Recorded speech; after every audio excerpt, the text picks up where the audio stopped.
마가복음 3장 13절 19절까지.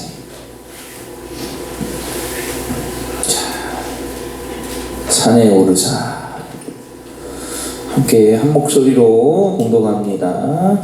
또 산에 오르사 자기가 원하는 자들을 부르시니 나아온지라. 이에 12를 세우셨으니 이는 자기와 함께 있게 하시고 또 보내사 전도도 하며 귀신을 내쫓는 권능도 가지게 하려 하심이러라.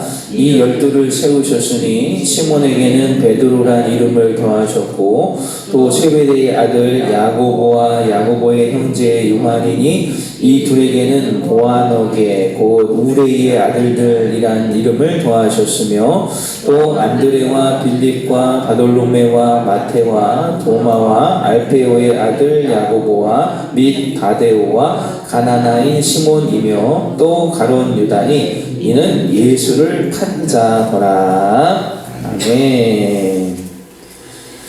12를 부르시기 전에 13절 14절에 어떤 사람을 부르셨는지 나옵니다. 바로 이게 오늘날에 우리가 사도다, 사도로 우리가 부르는 그 12사람의 이름이 되었어요. 왜냐하면 첫째는 원하는 자들을 부르셨다는 겁니다. 13절에 예수님이 원하는 자를 부르셨어요.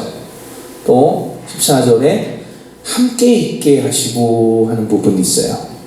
예수님과 함께 그 시절에 함께 거닐고 먹고 자고 주님과 함께 모든 사역을 함께 주님 옆에 있었던 자들을 사도라고 하는 거예요.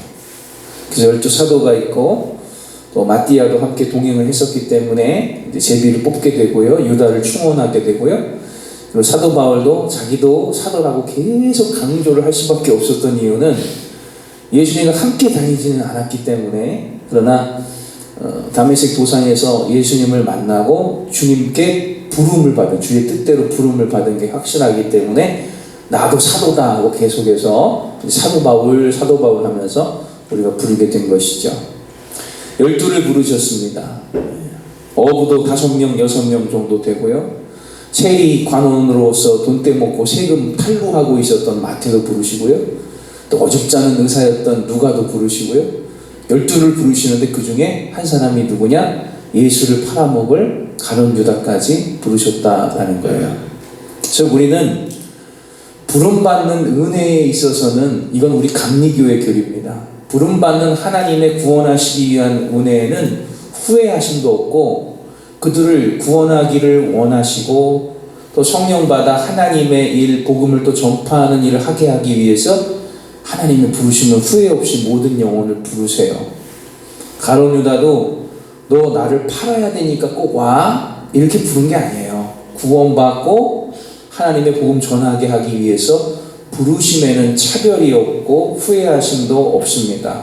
그러나 아무리 부름받았다 하여도 신약 성경의 기록상에는 시기적으로 아직 성령을 받지 못한 때거든요. 그래서 베드로도 하나님의 일을 하다가도 사람의 일을 생각하다가도 막 이런 식으로 이제 혼란하게 또는 갈등하는 모습들을 보여주게 되는데 바로 그 정점이 바로 가룟 유다가 예수에게서 나의 세상의 소망에 이룰 비전을 발견을 못했기 때문에 이 나라를 변화시키거나 나를 한 자리 주거나 이런 세상적인 생각으로 예수를 따라다녔는데 그 꿈이 무너지게 됐다. 안 될 것 같다는 게 확실할 때 그때 예수를 은 30에 팔아버리게 됐다는 얘기죠. 즉 팔아버리는 그 일이 주님이 그 일까지 계획하셔서 가룟 유다를 부른 것이 아니라 주님의 부르심에는 후회가 없었는데 그들이 또 기도하여 성령 받고 앞으로 교회를 이루어 나가며 많은 죽어가는 영혼들을 구원해야 할 선교의 목적으로 부르셨으나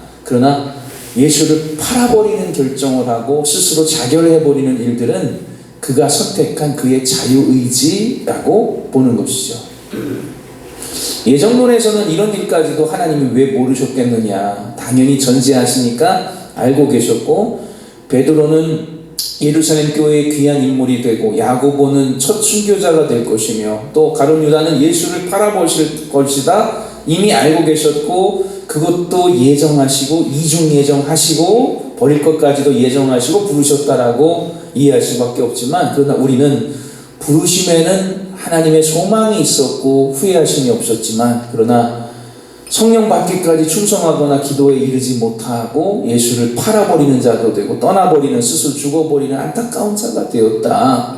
이 부분까지도 우리는 성경을 보게 된다는 것이죠. 오늘날에도 주께서 그 영혼을 택하셔서 앉혀놔요. 예수를 전혀 모르던 사람일 수도 있고요. 우리가 전도하다 보면 분명히 이쪽에서 전도하는데 오는 건 이쪽에서 와요. 오기는 와요. 온단 말이에요. 주님 보내주신단 말이죠. 주님의 부르심에 후회하심이 없어요. 그러면 거기에서 우리가 잘 가르치고 온전한 먼저 된 성도로서의 모범을 보여가면서 신앙생활이 어떤 것이고 교회 생활이 어떤 것인지, 어떻게 예배하고 기도하며 하나님께 간구하는 방법은 무엇이고 또 성령 받는 건 무엇인지까지도 보여주고 본이 되어야 그 영혼을 잘 키울 수가 있다라는 거예요. 주의 백성으로 길러낼 수 있다라는 거예요. 그러나 때로는 우리 감리교 교리에서는 예수를 버리는 경우도 나타날 수가 있다는 거예요. 너무나 안타까운, 주님 그러라고 부르신 게 아닌데. 그래서 가룟 유다의 마지막을 예수님이 뭐라고 말씀하십니까? 그 목요일 저녁에 이제 빵을 적셔주시면서 그의 일을 하나 마시면서 뭐라고 하시냐면, 차라리 나지 아니하였더라면 좋을 뻔했다 할 정도로 얼마나 안타까운 가룟 유다의 그런 마지막 예수님의 판단이겠어요. 우리도 주님이 여러분을 부르시고 이 새벽을 지키도록 새벽의 기도의 백성으로 부르신 것에 주님은 전혀 너무나 감사하시지 후회하심 없습니다. 너무 기뻐하고 계실 겁니다.